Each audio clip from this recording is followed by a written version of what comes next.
the little got it button that I need to press.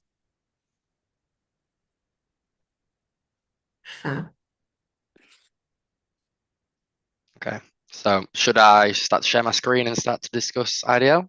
Just a second, I'm going to give you a warm welcome. Okay, So, welcome to the awesome Sam Crabtree from International Dyslexia Learning Solutions, IDL. IDL have been talking with Qualified Tutor for some months now. Odette and Sam have been trying to work out how we can work together, basically, as always, to bring the best professional development and resources into the hands of tutors so that they can do their best work for students.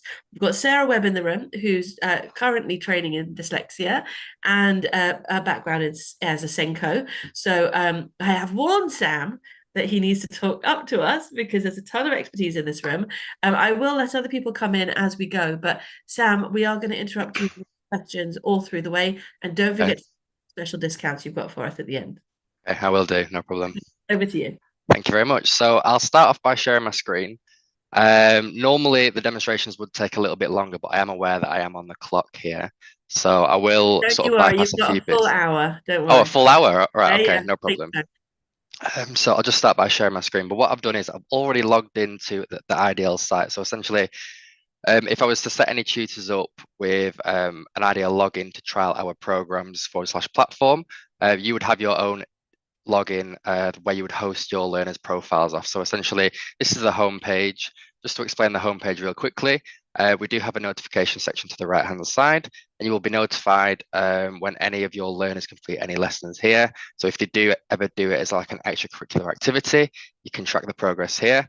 But also, I'm sure you'll be doing most of these things on a one-to-one basis or in small groups. So you can also see that they're doing it there on their own device, unless you're sharing a device. Just next to that, we do have upcoming training dates. I do hope that the demonstration that I give you today is comprehensive enough, but if you do want a refresher course in any way, shape or form, after buying into the program, if you do go ahead with IDL, you can actually schedule one-to-one bespoke training sessions. And you can do upcoming training dates, which are group sessions held with our customer service team. And this basically goes through general admin training, which is our literacy and numeracy programs, as well as how to navigate the teacher's site. And we do have other things like screeners and MTC training as well, if you do want to go through that as well. But essentially, if you've never used a program like this before, you have to upload all of your learners and then all of their progress and data reports back to your site. So we would set you up from our end, and all of the data goes back to your site. So essentially, there's two ways to add learners. You can either import your learners in a streamlined process if you did have multiple learners that you would like to enroll at one time. Very easy to do. So I will just kind of speed run through this bit because it's not the main part of the demonstration. But you can basically download a template, fill out all the same information as what you can see on the screen here. And then you would upload that same CSV file, which is the Excel spreadsheet, and then that would just mass upload all of your learners in one go. There are a few important things to get correct when adding your learners. One specifically is their date of birth, because for example, with the literacy intervention, once they've set the baseline assessment, it will actually generate a reading and spelling age for each of your learners. So then you can offset that against their actual age to see how big of a gap there is in ability, if there is one. And you can also tailor their view for their pupil login, because some learners might just be on literacy, some might just be on numeracy, or some might just want the screeners, for example. So you can also tailor their view there to make it a streamlined process for them. Once you've uploaded all of your learners, they will be visible in the people section on the left-hand side here. You can see that we have a bunch of fictional characters and colleagues mixed in with one another here. And it will also list their username, password, and last log on there.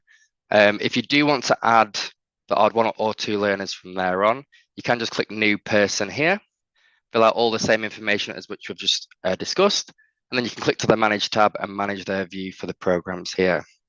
There is one key difference with this screen, however, and this is the permissions section. So I will just explain what these are because these will be relevant to you guys. The first one is the settings permission. This is purely just for our IDL literacy intervention. And if this is enabled like it is now, it will essentially just allow the learner to change the color of the background, text, and overlay text for the program, which will make a lot more sense in a moment when I show you the program. The book is essentially like an encyclopedia of all of the lessons. If this is enabled, it will allow the learner to go into the content of the program, and it would allow them to look at future lessons, but also go back and look at previous lessons. Now, I advise a lot of teachers and tutors to leave this off, purely because once the learner has sat the baseline assessment for the program, they'll then start the lesson plan and work one by one through the lesson structure. So there's no real reason for them to be skipping ahead. But if you were doing something specific in one of your tutoring lessons one day, and you found an IDL lesson to match what you were doing, then absolutely go through the book, because it's to complement the learning. But please be aware that if they do go through the book, their progress will not be saved, as you can see there as well. And then finally, we do have the progress section here. If this is enabled, it will allow the learner to track their own progress in terms of star ratings. For some learners, it's a brilliant tool. For other learners, maybe not so much, but I'll leave that one completely up to you guys. That is just about everything for adding a learner. The only other thing to really say is that you can group your learners together, whether it was year groups, literacy groups, numeracy groups, but that just helps for the reporting side of things if you did want to generate any PDF report documents to then look back at or discuss with parents and stuff like that.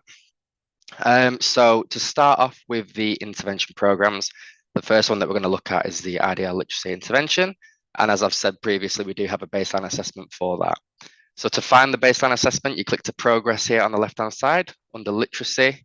And at the top of the page here, it says download literacy test. So when I click this, it will show us a 4-page document, and it's just a reading and spelling test. And this is based off the Chanel test from the 1940s to essentially diagnose reading and spelling ages. Sarah, do you use the Chanel test?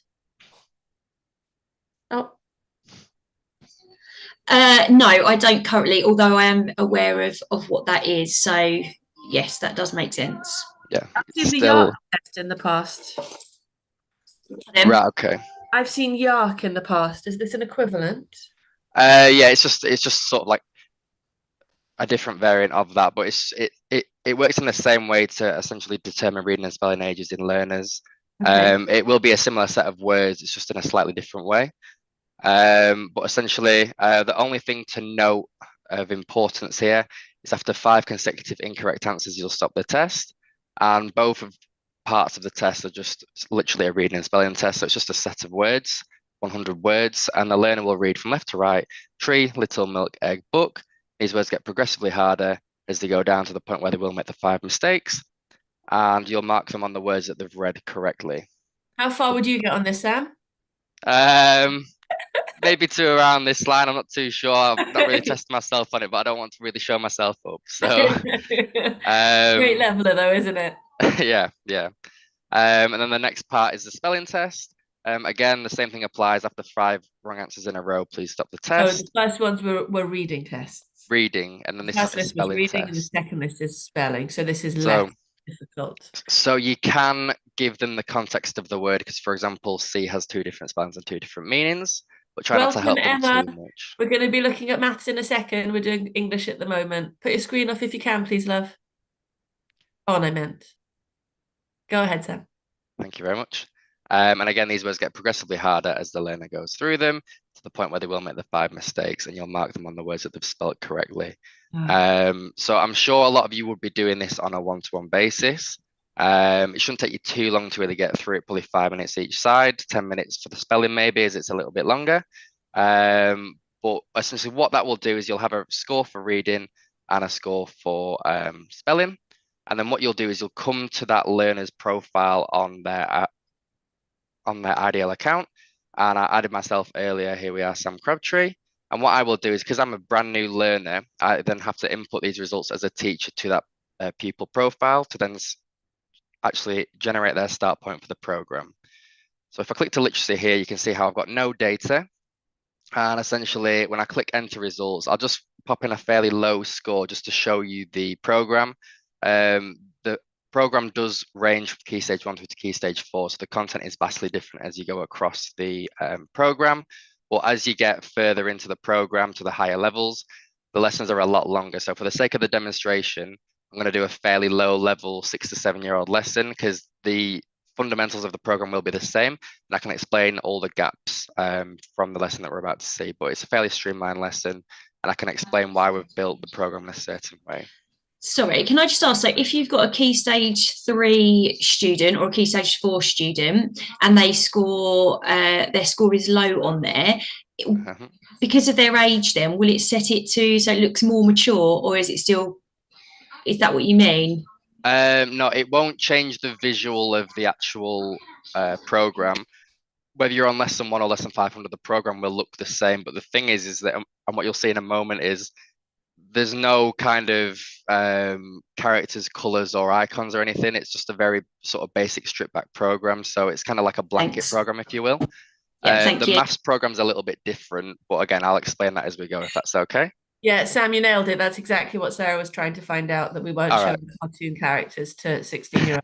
No, Unless yeah, it's that's frozen, not in the which case case. it's fine.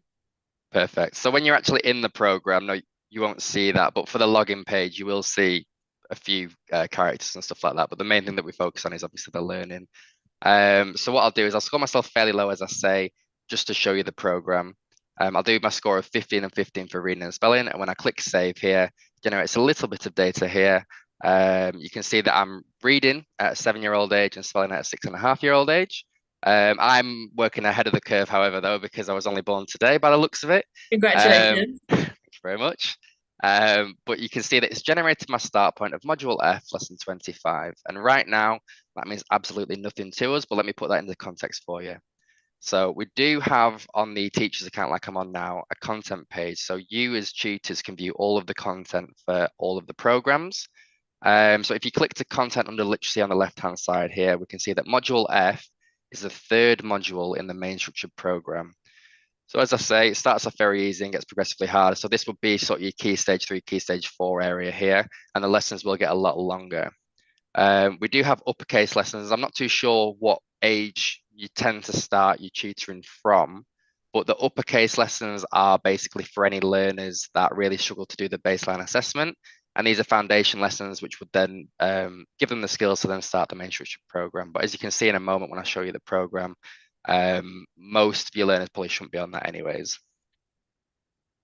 So I'm not clear. Uppercase, does it literally mean uppercase letters, or does Yeah, it mean so younger learners? uppercase, they're all in uppercase letters, you're correct, because it matches what they can see on the keyboard. So it's like a visual representation of what they see on the keyboard when they're typing. Well, Sarah, have you heard of that approach before? No, I haven't, but I can see the benefit of that when it's what they need to look for. So the visual representation, that does make sense. But I'm assuming in the program it comes with capital, upper and lowercase Yes, letters. so in the main structured program, it's all in there. There's sort of phonics built throughout the whole program. It's uppercase, lowercase, sentence structure, so on and so forth. So that's all in the main structured program. But for the foundation lessons, if anyone is really struggling with the baseline assessment, they are very basic lessons just to help build the skills. Will you open one, please, Sam? We want to see what the child would see. So is it okay if I go onto the pupil account and then I'll show you it that way? Sure. Because that is what the pupil would see. Sure. That makes sense. Yeah. So what I'll do is, now we've put that into context, I will sign out of the teacher's account and I'll sign in as the pupil, and I'll show you one of the lessons. So this is the learner's view. And essentially when they click on learn here, it will put them into the lesson. So just before I do that, however, what I'm going to do is I'll show you the colors permission, because that is something that I've enabled for myself in case any learners do want to change the color of the program.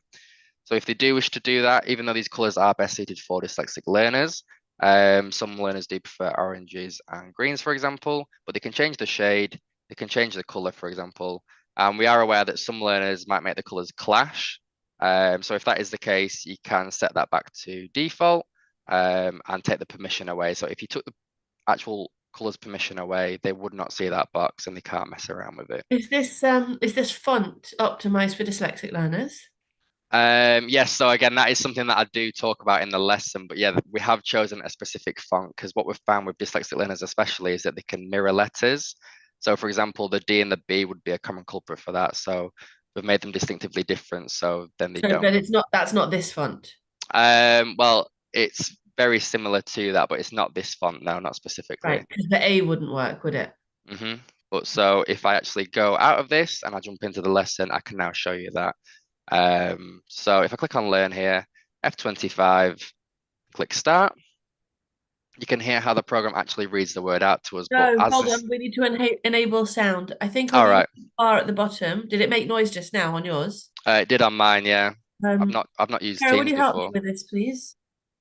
Somewhere on the bottom, you can maybe if you go to on the bottom bar, have you got share? Is it there, Sarah? No, if you It's if you go up to the bit where you can see, it will say you are sharing your screen at the top usually, and if you click view options, and then it should say down there somewhere share sound. there's no view options bit. Right. Oh, share sound. There we go. There we Yeah, go. there you go. Well done. Right, so what I'll do is I'll quickly jump out of this and jump back in. Technical error. Anyways, did you hear that? Yes. Right, perfect. So the program will read each word out to the learner, but in fairness, as this is the first lesson, it's not actually told the learner that they will be required to type on their keyboard the word they see in front of them. But as I say, the good thing with IDL is that all of the lessons play the same way, so it is very easy for them to pick up. Let's say that they put a lowercase m and y and click the space bar to move on to the next word. The spelling is correct, but the letter size should be altered.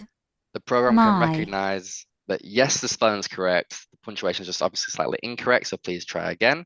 Now, I am aware that they probably wouldn't spell it this way, but let's say they got the spelling incorrect. One try. Two try.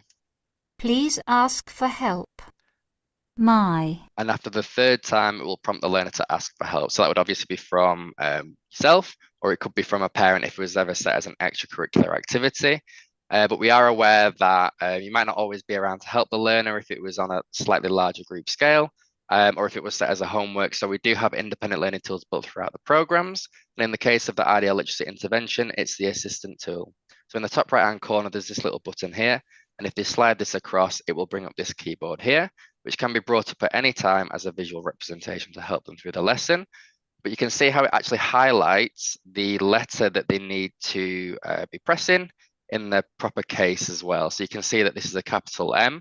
And what it will do, it will help the learner through the lesson. But the reason that I'm actually going to click this off the lesson is because if the learner completes the lesson with the assistant tool on, it will instantly throw them back into the same lesson. Because yes, we want to help the learner, but we don't want to kind of let them cheat their way through the program. Otherwise, they won't be retaining the information. Sam, could you just show me then, after you press the capital M, will it move to lowercase for the Y?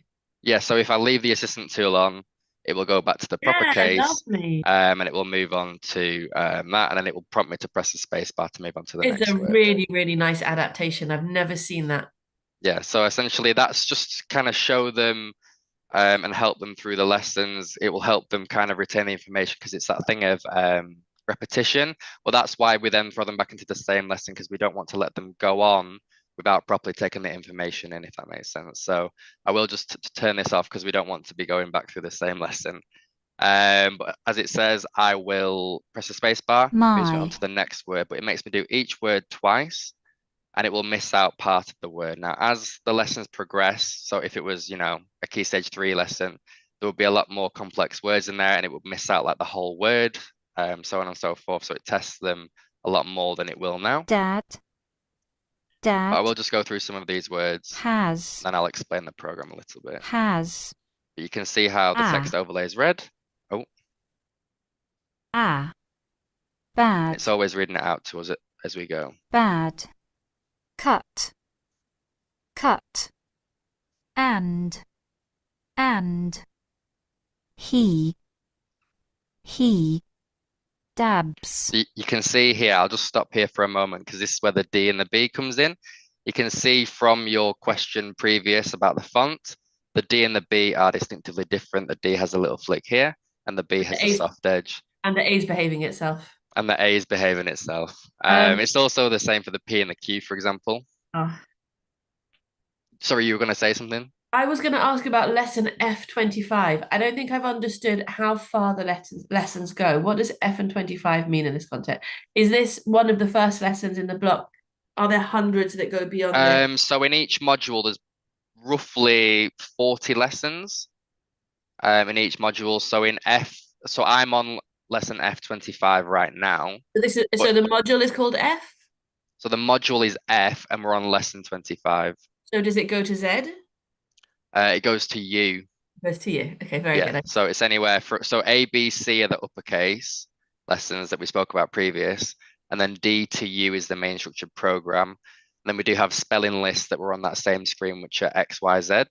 Yeah. So I could use this with one student who's in year 7 with suspected dyslexia. I could use the assessment tool to level him, and I could let him just get started. And he'll be way ahead of this, but there'll be plenty for him to learn in this method.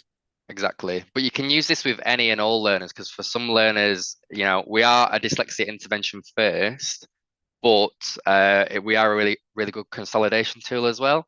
So you don't have to be showing dyslexic tendencies to use the program. It is just suited better for them, if that makes sense. Sorry, can I just ask another question? Yeah. So at the moment, this is going through and it's saying like my dad. Yeah. If a child is really struggling, so it wouldn't say d, a, d.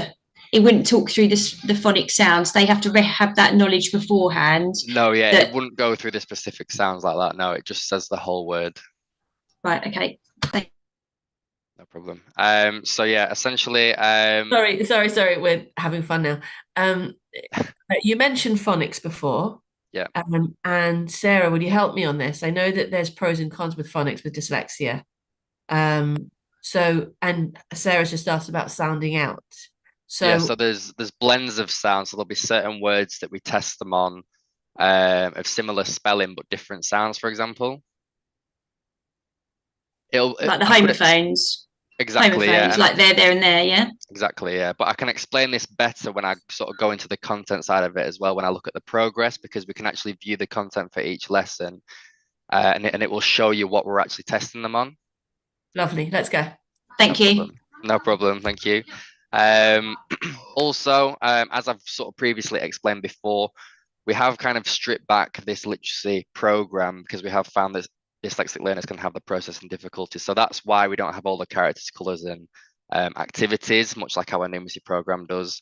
But we wanted them to just focus on the lessons at hand. And you might be thinking, well, how do I keep a learner engaged on this program for extended periods of time? Well, the thing is with IDL, no matter what program you're on, it is little and often.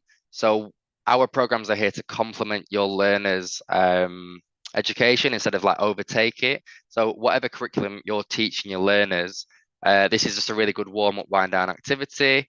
It's really good to just sort of pull them away from what they're doing for a short period of time. But as long as they are on the programs for 1 hour a week, whether that's in 15 or 20-minute sessions throughout the week, you will see a vast increase in their ability. And the actual stat that we give for the literacy intervention for reading and spelling ages is after 26 hours of use, you'll see an average increase of 11 months in reading and spelling ages, but we have seen as much as up to 2 years, but obviously that's completely dependent on the learner. Okay. Are we unpacking that information a bit? So 26 hours, what's the best way to deliver those 26 hours? Yeah, so I just actually said in 15 to 20-minute sessions throughout the week. Oh, thank you, I missed that bit. Okay, fantastic. So 15 to 20-minute sessions 5 times a week would mean not more than an hour and a half a week.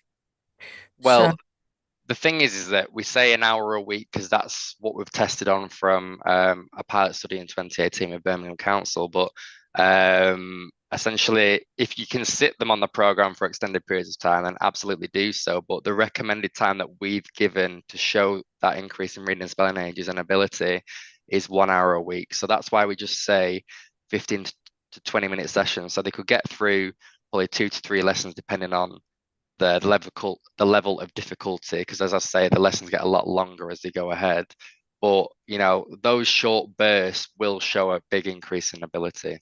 Yeah, absolutely. So we're talking about sort of a 20-week program here. So a term and a half, let's say, of working with a child on this every day.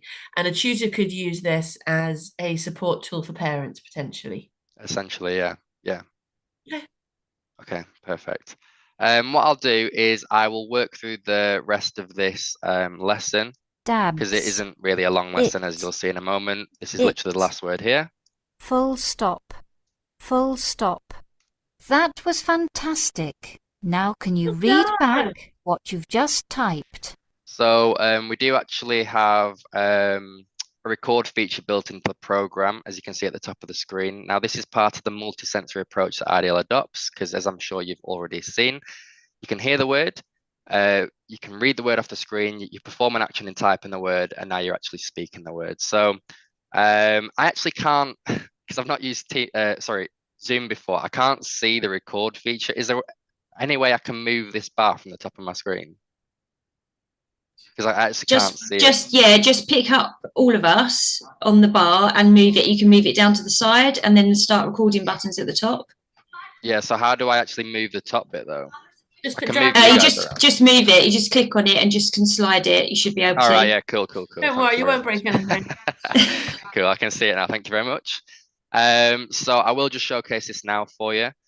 We are aware that some learners might not be comfortable doing this initially, but it is something that we highly recommend, because if the learners read the words aloud that they've just typed and then they hear that back in their own voice, they're actually 10 times more likely to remember the information. Based on what data, Sam? To be honest, I don't know the exact ins and outs, if I'm being completely honest with you, of that actual stat of the 10 times more likely to retain the information. But from my understanding, it's probably something to do with engaging with the sound of their own voice instead of just hearing someone else always saying it. Yeah. Okay. Thank you. But I can find that out for you in the future. But if I'm being completely honest with you, I don't know the exact science behind I that. appreciate And I use some other programs with children currently, and they have to say the sentences out. So I like the fact that they can actually record their own voice and then play it back, because at the moment you don't actually know if they've done it, because they could just say they've read it out. So I think that's a good little feature. Yeah, thank you. So what I'll do is I'll read the words out and I'll show you kind of how this works. So click start recording. My dad has a bad cut and he dabs it. My dad has a bad cut and he dabs it. So you can hear that read it back out to us. Let's say the learner didn't want to do that for whatever reason. They weren't comfortable or weren't confident enough to actually do the recording. They can just click start and then finish, and that will end the lesson. The recordings aren't saved after the fact. We just report on everything else in the lesson.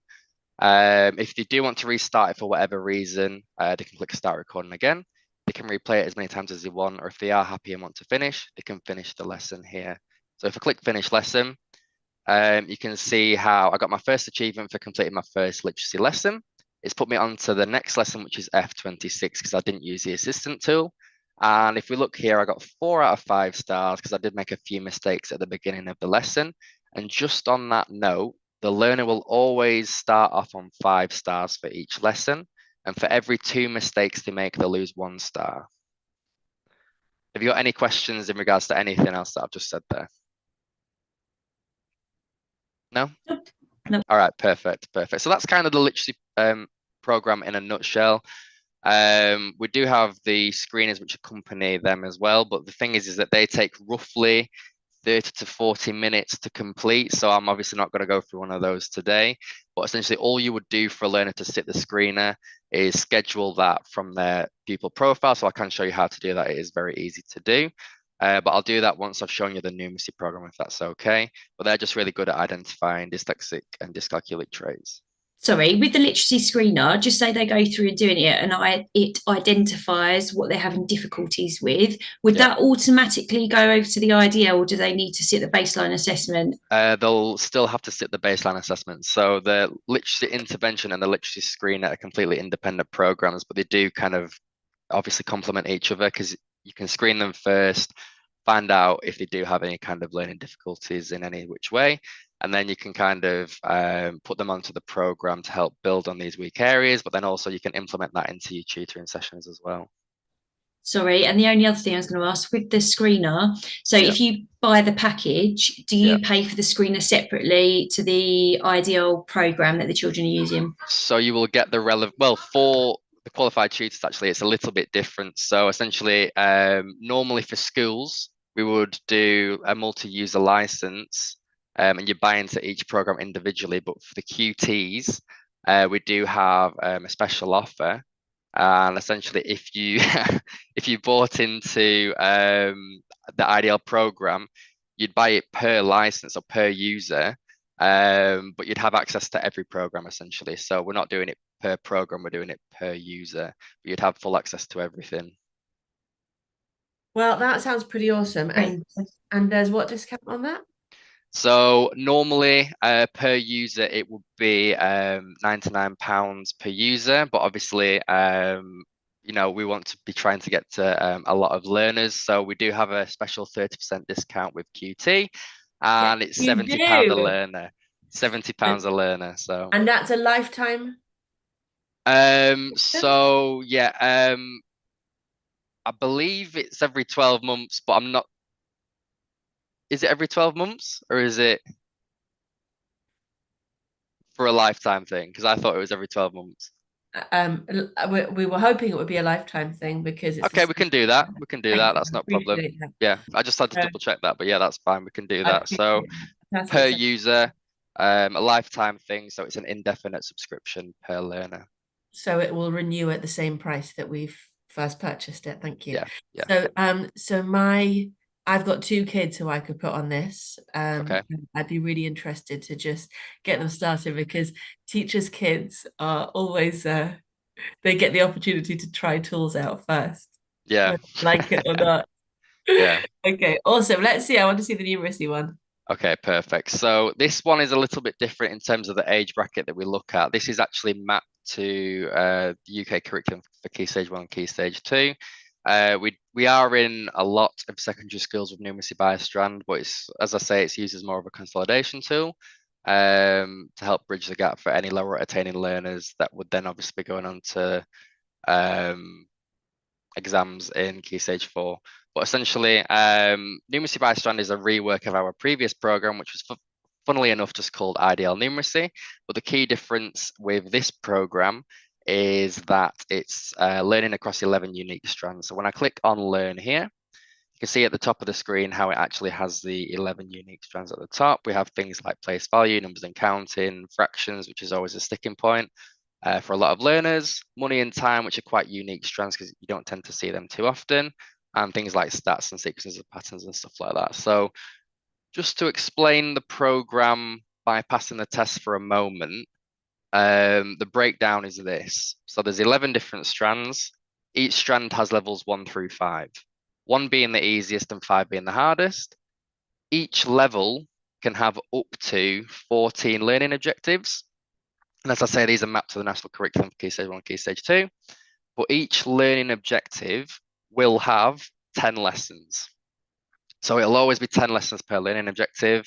And essentially what will happen is the learner will be required to achieve 40 out of 50 stars to pass that learning objective. So essentially for the test, they'll be tested in each strand and they'll place themselves at their ability level in each strand. So in some strands they may be level 2, some strands they may be level 3, so on and so forth.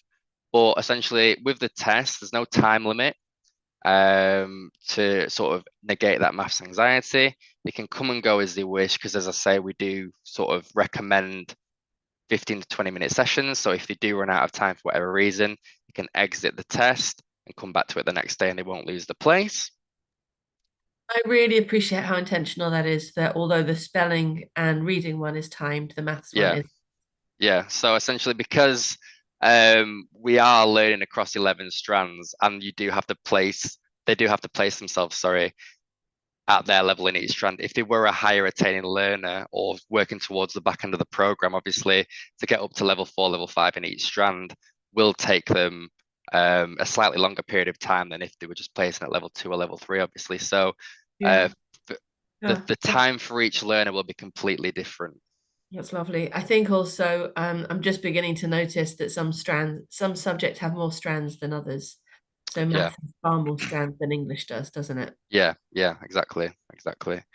So yeah, essentially they won't know how long the test is.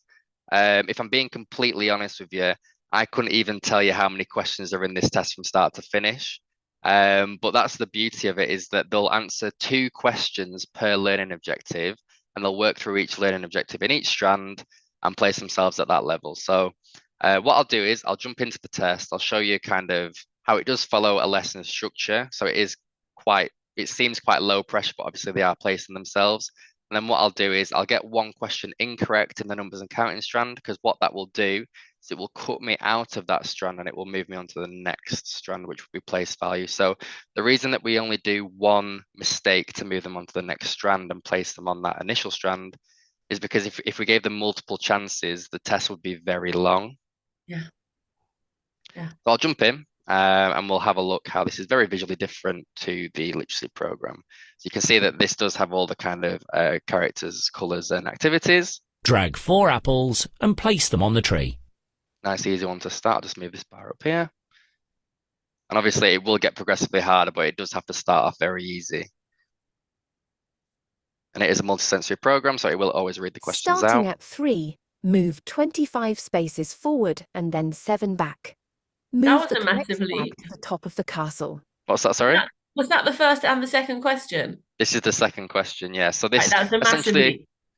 The way the test works is that it basically picks out lessons from the actual lesson plan anyways, but it will jump sections. Yeah. So 3, that would be 28, and that would be 21 there. So pop that to the top and click go. Drag the correct number patterns below each number. So the characters are getting older, are they? These characters? Yeah. No, they've not really got an age. They just best. change their appearance. Yeah, they're all just on the same level. Okay. Pop the 13th balloon from the left. Just a second, Sam. Yep. So Emma was noticing, like me, that the leap from the first question to the second question is quite high. I reckon, Okay. Emma, what it's going to do then, though, is going to make sure it's going to have discovered that if you can't get the second question right, you are in that first bracket, and then it will start the lessons from that low point. It's a great question. Yeah. So what is that right? Would you want to? Well, say essentially, yeah. If they do make a mistake in any strand, it will place them at that level on that strand. But the thing is that we do actually have a feature built into the numeracy program, which, if I'm being completely honest with you, teachers requested this. Yeah. And it's basically where they can replace the learner on a particular strand. So if you feel that in one particular strand, the learner didn't show their true ability, or you feel that for whatever reason they were having a bad day and they just placed a little bit lower than they should have done. They just pressed the wrong button. Yeah, then they can actually, from the teacher's account on that pupil profile on the numeracy section, you can actually replace the learner at the desired level for that learner. But you do have to do that. Sorry, you do have to do that from the initial baseline assessment. If they've tested more than once, you can't replace them, just to throw that in there. Well, that's just admin stuff. Yeah. I just wanted to say, though, just in case. But what I'll do is I'll get this one incorrect, for example, because I can show you some better lessons when I go through the teacher's account, because I can't bypass the test. So what I'll do is I'll just pop this one here, get this incorrect. I agree with you, Emma. It's quite a leap from the first to the second, so you might not actually find out what you need to find out. Yeah, I understand that. And then if we click next, you can see how the program can recognize that I got that incorrect. So I would have placed at level 1 for numbers and counting. Now I'm on to place value. Well, let's say right across the board for all strands, let's say I got halfway through level 3, for example. Does that mean that I would start the lesson plan halfway through level 3 in each strand? No, it actually means I would start at the beginning of level 3. So no matter whatever level they reach, they'll always go back to the beginning of that level and then start the lesson plan from the beginning of that level. Okay, so if they have a spiky profile and they're strong in weights and measures, but not in multiplication and division, then you'll be able to discover that there. Yeah, essentially, yeah. And as I said before, let's say I run out of time today and I can't complete the test. I can click exit numeracy, log out, come back to it the next day. And when I come back to it the next day, click on learn here, and I'm right back where I was. So I've lost absolutely no time at all. Great. Have you got any more questions on the numeracy test before I show you some lessons? No. Please keep going. We didn't love the first and second question and the relationship between them. No problem. I will give that as feedback to our developers. Thank you.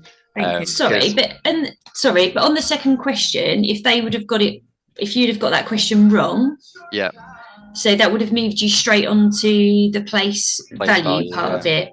So they would know where to start you. Essentially, where to start. Yeah. Okay. So I'll sign into our Springfield admin account, and yes, that is Springfield like The Simpsons. So what I'll do is I'll look at the content page for the numeracy by Strand, and we can go through some lessons together. Because if there's any particular strand that there was maybe a question mark around, we can do some lessons around that to show you kind of their learning. Emma, if you wanted to suggest or request a strand, please do so in the chat, and I'll let Sam know. Perfect. So what I'll do is I'll just show you the visual representation for the breakdown of strands. For example, if I click to fractions, for example, you can see that there's always levels 1 through 5. And as I click through from level 1 to level 5, you can see how the learning objectives will vary. So in level 1, there's 4. In level 2, there's only 2. In level 3, there's 6. In level 4, there's 11. And in level 5, there's 10. So you can see how they vary. And let's say I wanted to click to the midpoint of learning objective 5. You can see how at the top right hand corner of the screen, it will actually list what the learning objective is. So multiply proper fractions and mixed numbers by whole numbers supported by materials and diagrams. So for example, you could go through some of these lessons if there was a question mark around one of these, and you can sort of play through the lessons from your teacher's account. Now, this is the point where I will hand off to you guys. Is there any particular strand that you want to look at? And we'll do some lessons at some different levels to show you how that incrementally changes in difficulty.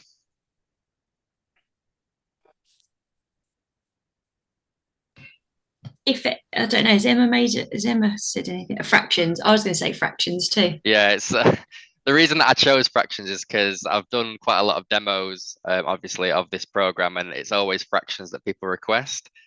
So we can look at fractions, that's fine. Do you want to go for more of a middle ground, like level 3, or do you want to stay up higher at level 5?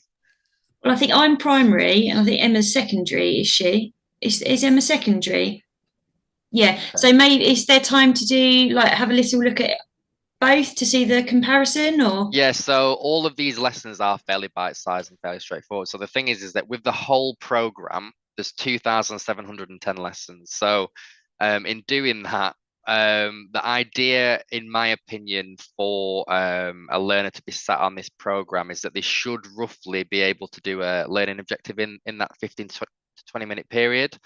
And as I show you some of the lessons, you can see how they are fairly bite-sized lessons and how they will be able to go through them at a fairly quick rate. So let's stay on fractions then. Let's maybe do a level 4, lucky 7, because that's my favorite number, and we'll go for a lesson 5 lesson. And if I click play here, it puts it full screen for us. So I'll just put the control bar to the top of the screen. I'll click start. Solve this task. Nice, easy question. So I will just explain what we can see on the screen, because even though this is very visually similar to the test, there are certain things that you can do from this screen. So the layout of the lesson will always be like this. You'll always have your control panel on the left-hand side. You'll always have your activity in the center, and you'll always have your star rating and go button to the right-hand side of the screen.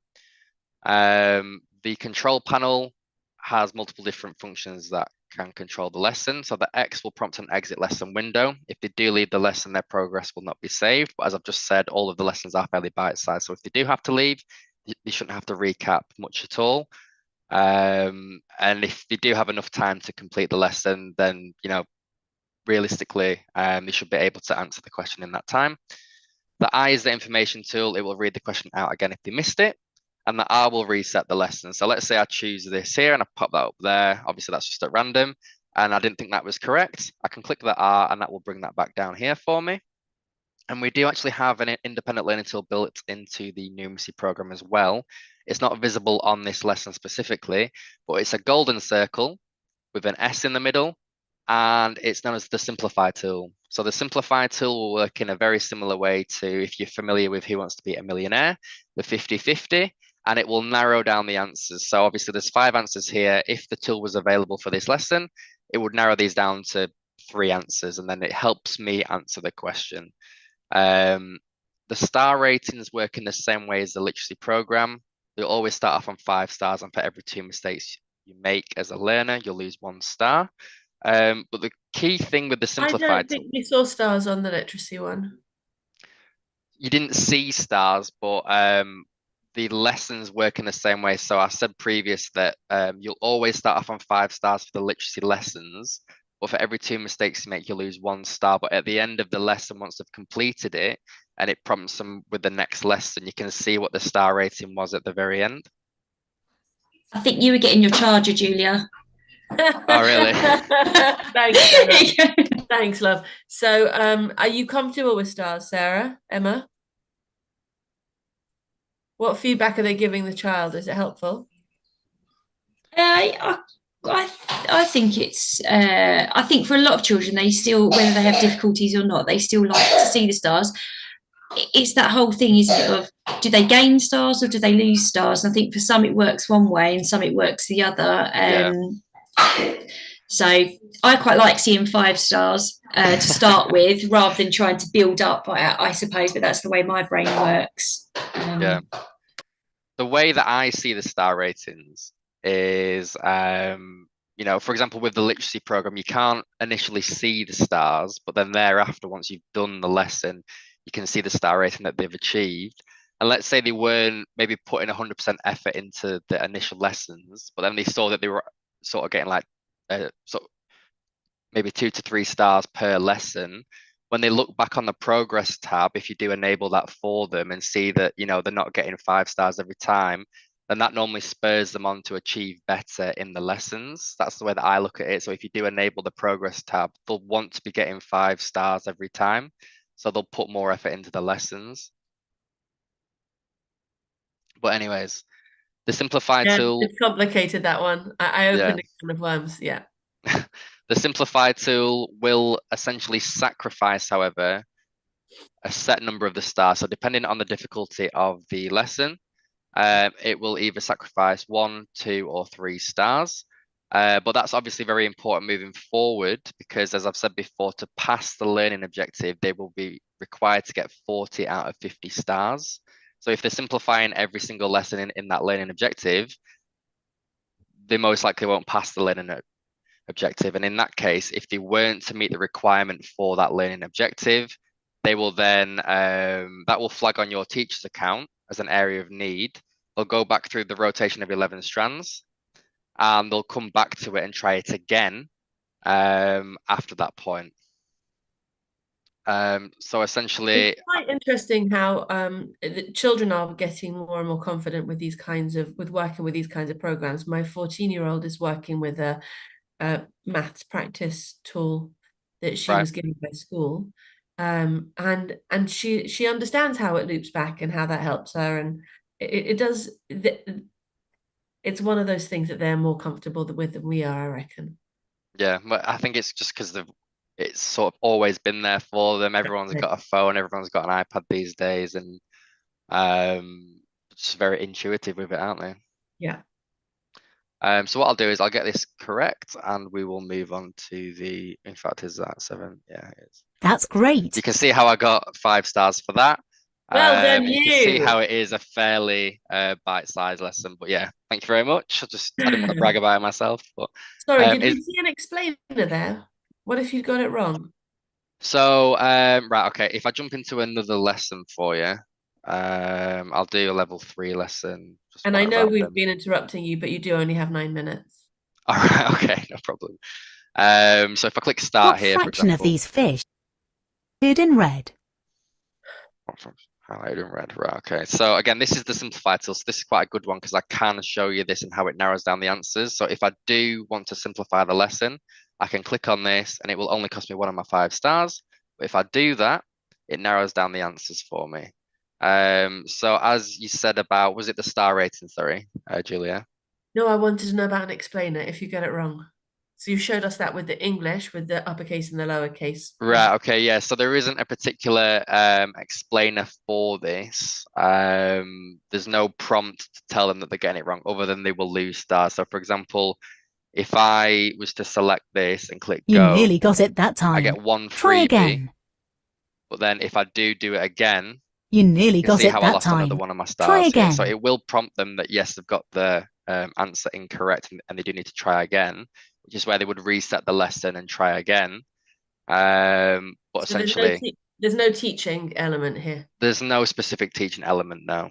It's just sort of like quick fire questions into a learning objective.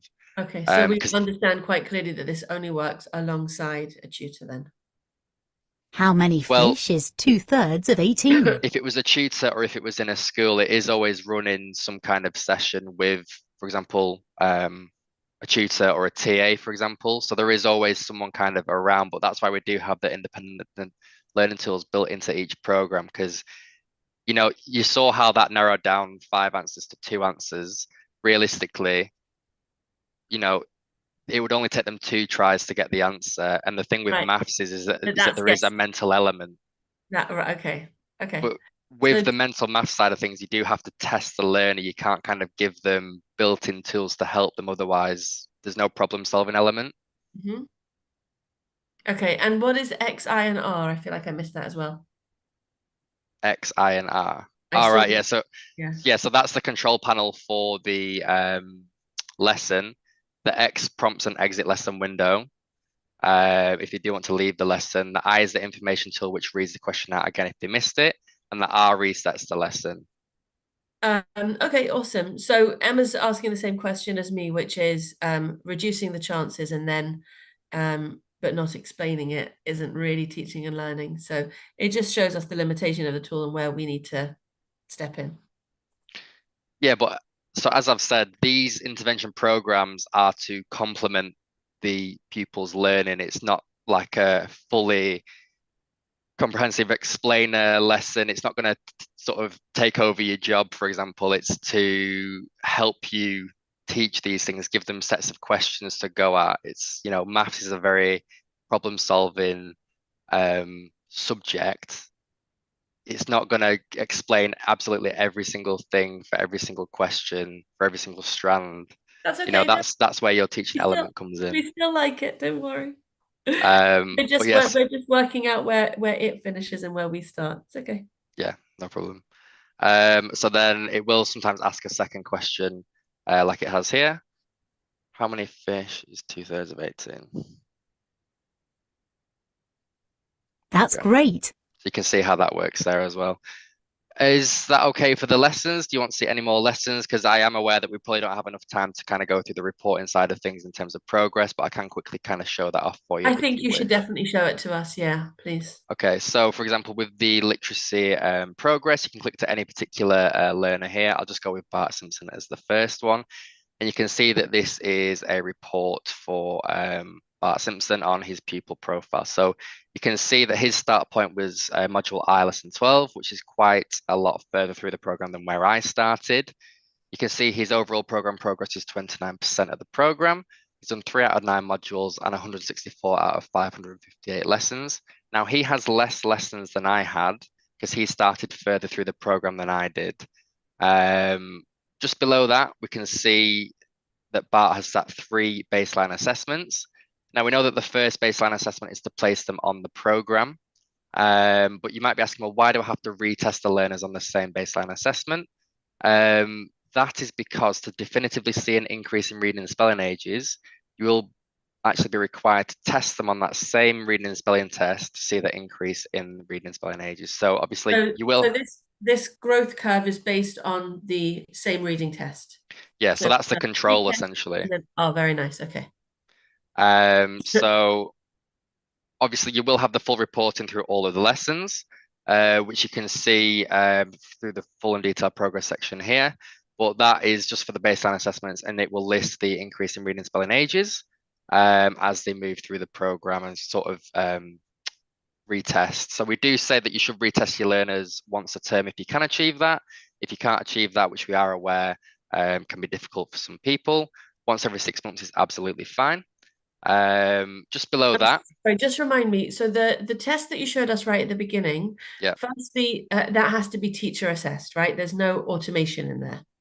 There's no automation because the only thing that isn't digital with the whole of IDL is that reading and spelling test. Yeah. And then the second thing is it doesn't randomize the questions. It's always exactly the same reading sheet, exactly the same spelling words. Yeah, because essentially if we were to change those words, it wouldn't be an accurate representation of kind of their increase, because essentially you need, that is the control, that is what's telling them that they are at that ability age for reading and spelling. So if you were to change the words, it's a completely different test, isn't it? Sort of. So they could get to a different level, though, is what I'm saying. Yeah, sort of. Yeah. I mean, at the same time, they could just memorize those 50 words and then you wouldn't have learned anything. But it's unlikely, though, isn't it? It's a challenge about testing. It's not a challenge about the tool. Okay, Yeah. so we have 1.5 minutes left. Right. And I've discovered that this tool supports a tutor in supporting families with maths and English, specifically leaning on dyslexia and dyscalculia in terms of the way that it's built and to accommodate special educational needs. It has the reporting function, it has the pre-testing function, it has a wide range of questions at every level. It does the assessment piece to enable the tutor to pitch the work at the right level to begin with. And did you say it's used in 4,200 schools currently? Yes. So that's really interesting to know. There or thereabouts. There or thereabouts, sure. 4,221. So that for us is really useful to be working in context and aligned with schools, and a tool that is well received with them. So maybe next time you do a demo, Sam, because I think you're going to do one again for us next term, we could find out how they're using it in schools and actually look at some use cases and how some children are actually benefiting. I think that would be really interesting for next time. So right now I'm going to thank you. I'm going to thank you for the 30% discount every year for our tutors per pupil. I may well invest in one for my own kids or more. And I want to thank you, wish you all a lovely weekend. Thank you so much for bringing your tool in front of tutors. I hope that we all make use of it. Thanks, Emma, for showing up on the phone in the car with the kids. Can't imagine that was easy. Thanks, Odette, for making this happen. Thank you, Sarah, for your questions. And thank you, Sam. All the best. Have a lovely weekend. Bye. Thank you very much. Happy Friday. Thanks, Sam.